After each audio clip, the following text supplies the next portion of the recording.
जमिनीतून घेत आहे,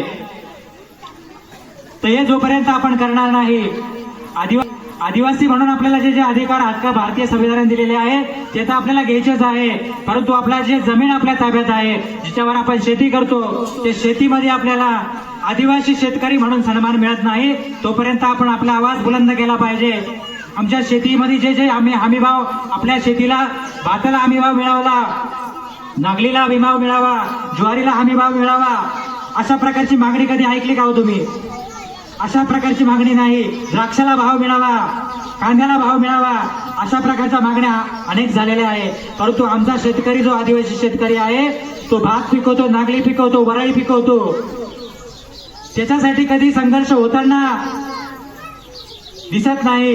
आणि जे करत आहेत त्याच्यामध्ये एक नाव म्हणजे जीवा पांडू गावित आहे, त्यांनी अनेक वर्षांपासून संघर्ष केला आणि अनेक लोकांना वनपट्ट्याच्या जमिनी मिळालेल्या आहेत, परंतु आता आपल्याला याच्या पुढची लढाई लढायची आहे आणि ती म्हणजे आदिवासी शेतकऱ्यांना सन्मान मिळाला पाहिजे।